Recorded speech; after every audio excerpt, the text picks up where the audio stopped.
A narrativa do conhecimento do bem e do mal em Gênesis, capítulos 2 e 3, tem sido objeto de interpretações profundamente divergentes entre rabinos, teólogos cristãos e filósofos, que veem nesse episódio a origem da ética, da consciência moral, da queda e até mesmo da liberdade humana. Abaixo, apresento algumas das interpretações mais influentes nas tradições judaica e cristã, incluindo perspectivas filosóficas e místicas. Tradição rabínica clássica. Midrash e Talmud. Os rabinos dos períodos do Midrash e do Talmud não veem o conhecimento do bem e do mal como um pecado no sentido cristão de pecado original, mas sim como uma transgressão da ordem divina. Muitos interpretam que a expressão hebraica etes da atov vará como uma representação da maturidade moral e a consciência da dualidade. Após comer do fruto, Adão e Eva ganham consciência de si mesmos e do mundo. Alguns rabinos sugerem que esse conhecimento trouxe à humanidade o livre-arbítrio e a capacidade de distinguir, ou mesmo criar, categorias morais. Rabino Rashi, que viveu no século XI. Rashi, comentando Gênesis 3, versículo 5, associa o conhecimento do bem e do mal à maturidade intelectual e à capacidade de julgamento moral. Para ele, antes da queda, o ser humano não fazia distinções entre certo e errado, como uma criança. O fruto, portanto, marca uma transição no ser humano, da inocência para a responsabilidade moral. Fílon de Alexandria, que viveu no primeiro século da Era Comum. Fílon, judeu helenizado, oferece uma leitura alegórica influenciada pelo platonismo. Ele interpreta o conhecimento do bem e do mal como a escolha do homem por uma vida sensorial, dominada pelas paixões, em detrimento da razão e da ordem divina. A serpente simboliza o desejo e os sentidos. Assim, o pecado não é a desobediência em si, mas a inversão da hierarquia da alma, onde o corpo passa a governar a mente. Agostinho de Hipona, que viveu no final do IV século e início do V. Agostinho é o principal formulador da doutrina do pecado original. Para ele, o ato de comer do fruto representa a desobediência voluntária e soberba do ser humano, que deseja ser como Deus. A partir desse ato, toda a humanidade herda uma natureza corrompida. O conhecimento do mal, então, não é apenas epistemológico, mas ontológico. O ser humano se torna inclinado ao mal. Maimônides, que viveu no século XII. Maimônides oferece uma leitura racionalista e aristotélica. Em seu Guia dos Perplexos, ele afirma que, antes da queda, Adão vivia em um estado de conhecimento intelectual puro, da verdade e da falsidade. Após o pecado, o ser humano passou a perceber o mundo em termos morais, que são relativos e convencionais. Para Maimônides, a queda não é tanto um declínio moral, mas uma perda da perspectiva metafísica e racional. Santo Tomás de Aquino, que viveu no século XIII. Tomás concilia Agostinho e Aristóteles. O conhecimento do bem e do mal, segundo ele, não era em si errado, Deus mesmo possui esse conhecimento. O problema foi a forma de adquiri-lo, pela desobediência. O ato foi um pecado de orgulho, uma tentativa de autonomia absoluta, rompendo a ordem natural da dependência humana de Deus. Franz Rosenzweig, que viveu no século XX. Rosenzweig, filósofo judeu, vê na narrativa do Éden uma alegoria da experiência humana da finitude e do mal como algo que emerge da liberdade. Para ele, o mal não é uma substância, mas o resultado de um afastamento existencial de Deus. O conhecimento do bem e do mal, portanto, é o preço da liberdade e da individualidade humana. Martin Buber, que viveu no século XX. Buber interpreta a história como a perda da relação eu-tu com Deus e com o mundo, substituída pela relação eu-isso, onde tudo se torna objeto de análise, julgamento e separação. O conhecimento do bem e do mal marca, para ele, a cisão entre o homem e o mistério do outro, inclusive o mistério de Deus. O pecado não é meramente ético, mas relacional. Paul Tillich, que viveu no século XX. Na teologia existencialista de Tillich, o pecado não é apenas um ato, mas uma condição ontológica, a separação. O conhecimento do bem e do mal representa o momento em que o ser humano toma consciência de sua autonomia, mas também de sua separação do fundamento do ser. É o início da angústia existencial. A comparação entre a interpretação rabínica clássica do conhecimento do bem e do mal, Gênesis capítulo 2 e 3, e a ética socrática, centrada na ideia de que virtude é conhecimento, revela dois sistemas éticos que giram em torno da noção de saber, mas que articulam de modos profundamente distintos, tanto na antropologia filosófica quanto na cosmologia moral. 1. Natureza do conhecimento. O que diz a tradição rabínica clássica? O conhecimento do bem e do mal não é celebrado, mas visto com ambivalência. Segundo essa leitura, Adão e Eva não precisavam deste conhecimento, pois já estavam sob a orientação direta de Deus. Comer do fruto trouxe consciência moral, mas também ruptura, dor e exílio. O conhecimento, aqui, tem um custo. Ele inaugura a responsabilidade e a possibilidade do erro. O ser humano ganha livre-arbítrio, mas perde a unidade original com o divino. O que diz Sócrates, segundo Platão? Para Sócrates, o conhecimento do bem é intrinsecamente bom. Ninguém pratica o mal deliberadamente. O erro moral é sempre fruto da ignorância. Conhecer o bem é agir bem. Assim, o saber tem um valor eminentemente redentor e libertador. Ao iluminar a alma, ele orienta o indivíduo para a vida virtuosa. Não há ambivalência. O conhecimento moral é um bem absoluto. 2. Origem do mal. O que diz a tradição rabínica clássica? O mal entra no mundo por meio de uma transgressão. Ele não está relacionado à ignorância, mas à desobediência consciente. Adão e Eva sabiam da ordem divina e a quebraram. O mal é, assim, uma ruptura relacional com Deus e com a ordem cósmica. A serpente representa o desejo e a tentação. Após o ato, o ser humano passa a viver num mundo de escolhas morais, com inclinações para o bem e para o mal. O que diz Sócrates? O mal não é uma força externa ou uma inclinação. Ele é fruto de um juízo errado. A alma que não compreende verdadeiramente o que é o bem acaba agindo de forma viciosa.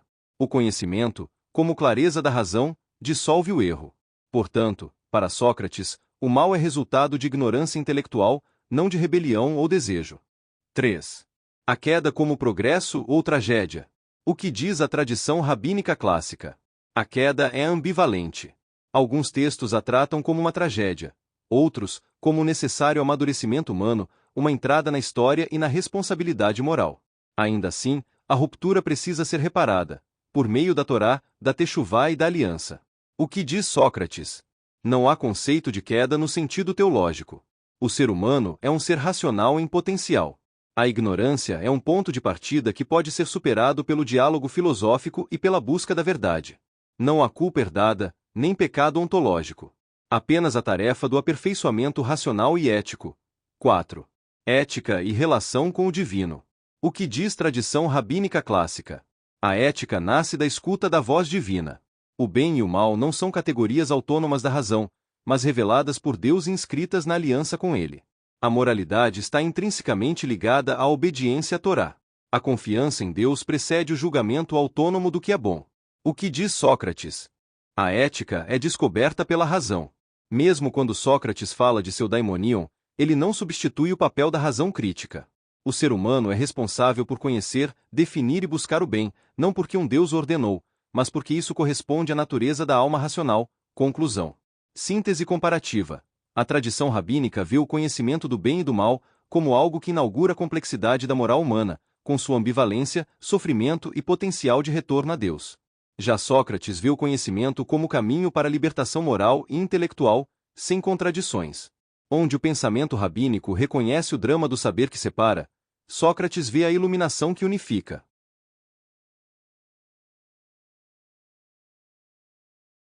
A tensão entre a visão socrática do mal como ignorância e a tradição cristã do mal como expressão de uma incapacidade moral humana, enraizada no pecado original, marca uma das distinções mais profundas entre a ética filosófica clássica e a teologia cristã ocidental.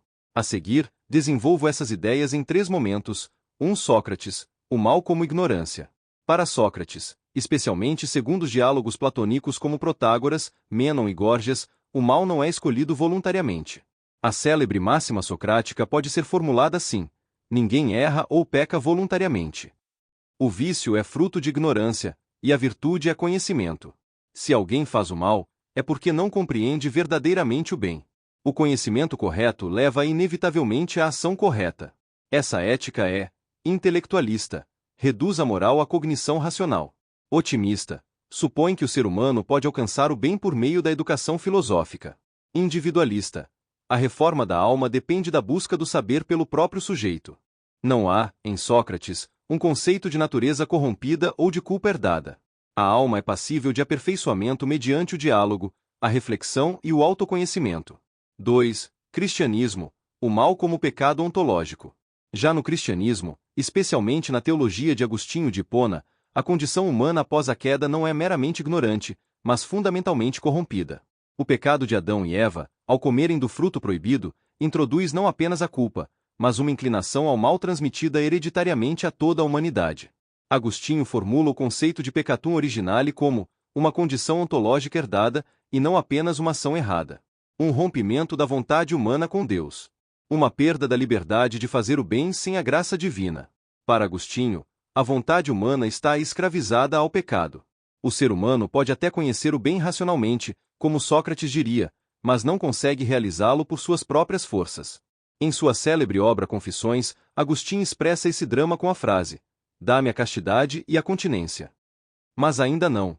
Ou seja, sabeis o que é certo, mas falta poder interior. A solução cristã é teológica, graça divina que cura, liberta e transforma a vontade. 3. Calvinismo, a radicalização da depravação. No século XVI, a reforma protestante, especialmente na teologia de João Calvino, acentua ainda mais o diagnóstico da condição humana. Um dos pilares do calvinismo é a doutrina da depravação total, ou seja, toda a natureza humana, intelecto, emoções, vontade, está afetada pelo pecado. O ser humano não apenas erra, mas odeia o bem e resiste a Deus. A liberdade humana está submetida à escravidão do pecado. Segundo Calvino, o ser humano está incapacitado de buscar a Deus ou escolher o bem por si só. Somente um ato soberano de Deus, por meio da eleição incondicional e da regeneração interior, pode conduzir uma pessoa ao bem. A ética calvinista é, portanto, teocêntrica. Tudo parte de Deus e da graça eficaz. Pessimista quanto à natureza humana. Mesmo os atos externos de bondade podem ser contaminados pelo orgulho e pelo interesse. Determinista na salvação. Apenas os eleitos recebem o dom de amar o bem. Portanto, de forma conclusiva, temos uma divergência que mostra duas visões antropológicas distintas.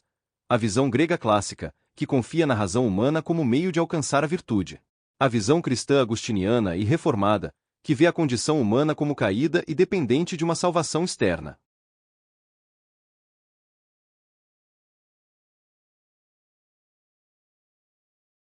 De fato, muitos estudos acadêmicos contemporâneos situam a narrativa do Gênesis, especialmente os capítulos 2 e 3, sobre o Jardim do Éden e o conhecimento do bem e do mal, dentro de um contexto literário, religioso e cultural mais amplo do Antigo Oriente Próximo, especialmente em relação aos textos mesopotâmicos. Essa abordagem, ligada ao campo da assiriologia, crítica literária comparada e estudos bíblicos históricos, mostra que os autores bíblicos dialogaram, adaptaram e reconfiguraram temas mitológicos já presentes em sua região, conferindo-lhes novos sentidos teológicos. A seguir, apresento uma análise em 4 eixos principais: textos mesopotâmicos e a busca pelo conhecimento. Vários mitos da Mesopotâmia tratam da relação entre humanidade, divindade e o conhecimento, muitas vezes com foco na limitação do acesso humano a esse saber, ou no perigo de ultrapassar os limites impostos pelos deuses. A. O mito de Adapa. Texto sumério-acadiano. Adapa, sacerdote do deus Ea-Enki, é dotado de sabedoria mas privado da imortalidade. Quando tem a oportunidade de comer o pão da vida oferecido por Anu, ele recusa por orientação de Enki. O mito mostra a tensão entre conhecimento humano e autoridade divina. O conhecimento é um dom, mas incompleto. Parente temático do Éden. O humano que tem sabedoria mas não obtém a vida eterna. B. Épico de Gilgamesh, texto babilônico. Gilgamesh busca o segredo da imortalidade e da sabedoria após a morte de seu amigo Enkidu. Apesar de seus feitos heróicos, ele fracassa em obter a vida eterna, mas aprende sobre a condição humana. Como em Gênesis, há uma narrativa de limite. O humano não pode ultrapassar certos domínios do divino. A serpente rouba a planta da juventude, eco simbólico do Éden. C. Enki e Nima, Atrasasis. Em vários mitos de criação mesopotâmicos, os deuses moldam os humanos com função servil, mas ocasionalmente há tensões em torno da consciência, linguagem e poder. Em algumas tradições, o conhecimento é reservado aos deuses, e a transgressão dos humanos em tentar obtê-lo resulta em castigo. 2. Temas comuns: jardim, árvore, serpente, limite. A presença de elementos como árvore da vida, serpente, jardim sagrado e restrições divinas aparece em diversas culturas do crescente fértil. Árvores cósmicas representavam a conexão entre céu, terra e submundo. Jardins divinos eram descritos como lugares de deleite reservado aos deuses. Por exemplo, os jardins do deus Ea em Eridu. Serpentes são ambivalentes, símbolo tanto de sabedoria quanto de destruição ou travessia de limites. A tradição israelita transforma esses elementos em símbolos teológicos novos. O Jardim do Éden se torna espaço de comunhão com Deus único, e a árvore do conhecimento torna-se emblema da liberdade moral e do limite sagrado. 3. A singularidade israelita, um Deus ético e relacional. Apesar de compartilhar esse vocabulário mitológico com seus vizinhos, a tradição israelita dá uma inflexão decisiva narrativa.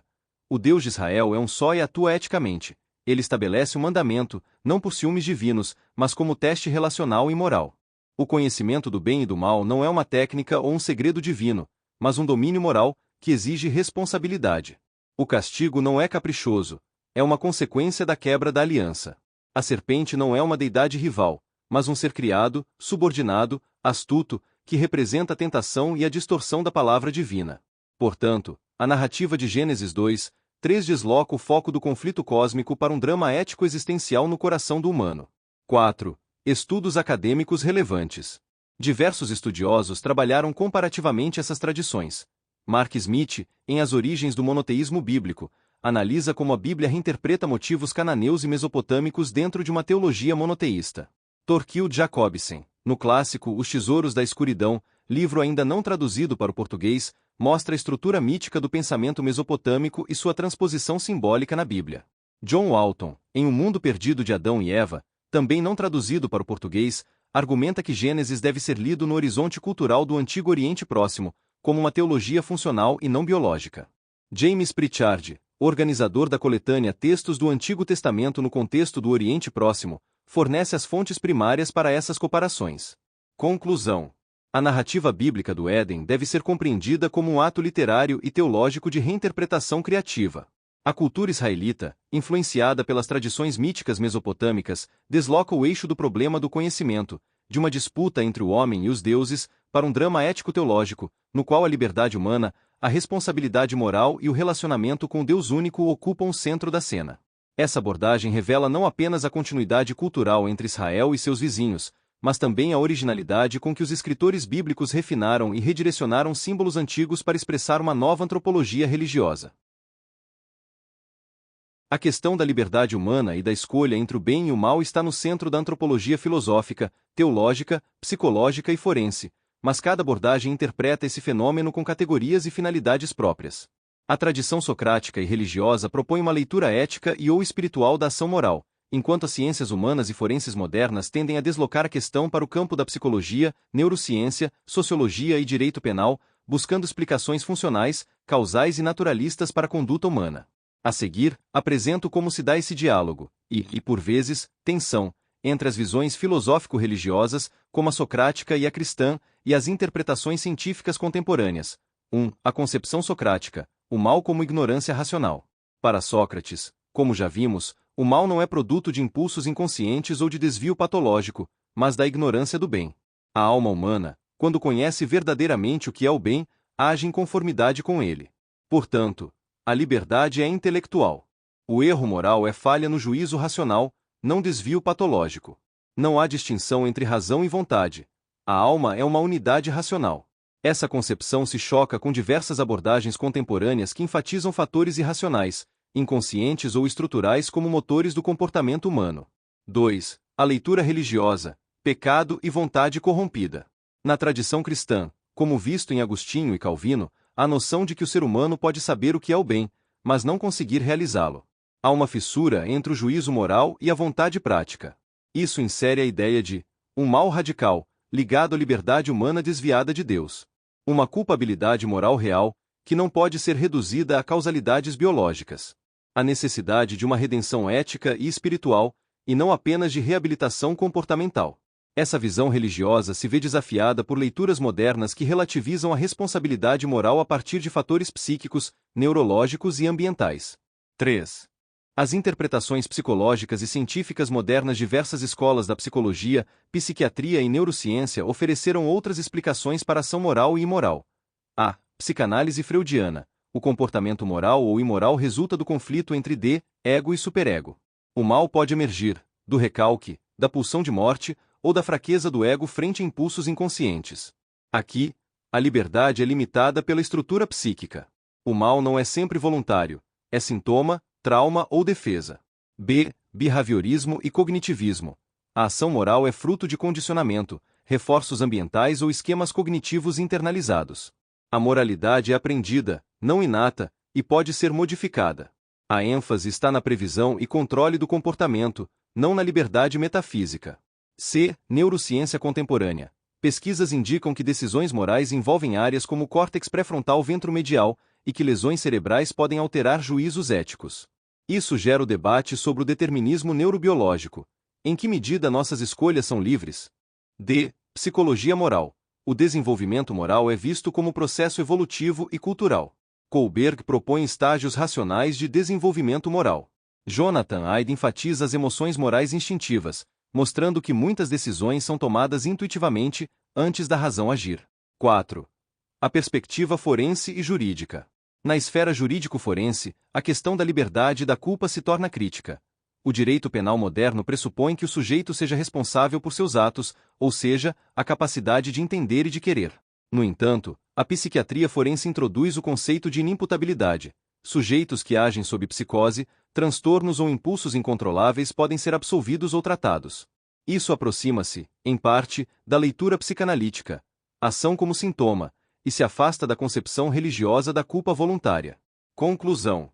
A ética socrática e as tradições religiosas veem o ser humano como um agente livre e moral, cuja tarefa central é a busca pelo bem, seja pela razão, seja pela graça. Já as abordagens científicas modernas tendem a reduzir ou relativizar essa liberdade, entendendo a ação como fruto de condições psíquicas, neurológicas ou sociais.